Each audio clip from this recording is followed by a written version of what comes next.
Measure airflow CFM quickly and accurately using the HVAC temperature rise formula to avoid misdiagnosing system performance and costly comfort issues. To run this test like a seasoned HVAC pro, first confirm the system is at steady state.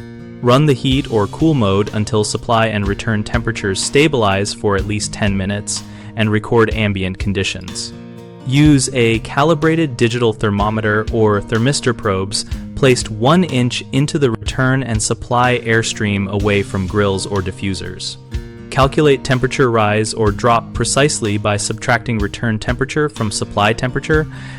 Then apply the formula CFM equals heating or cooling output in British thermal units per hour divided by 1,200 times the delta T.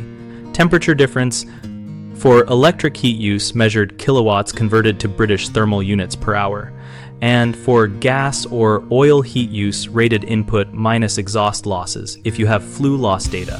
When using portable heat load meters or combustion analyzers, always cross-check with manual calculations to catch instrument drift. Measure static pressure across the air handler and filters with a manometer to ensure the blower is delivering expected flow under actual duct resistance. If static is high, reduce filter restriction or inspect for closed dampers before trusting CFM numbers. For multi-speed blowers, note tap position and motor speed and log them with your measurements so the system can be returned to its original setting. Changing blower taps alters performance and can skew both temperature rise and calculated airflow. Seal all probe and test holes with pressure-rated mastic or foil tape immediately after removing sensors to prevent leakage that will affect future readings. Finally, document everything: temperatures, probe locations, blower tap, static pressures, and calculations so another technician or homeowner can verify the work later.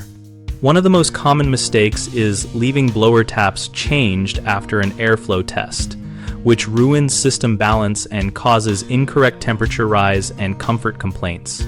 Fix it by labeling the original tap position before testing and restoring it immediately after. Then, recheck static pressure.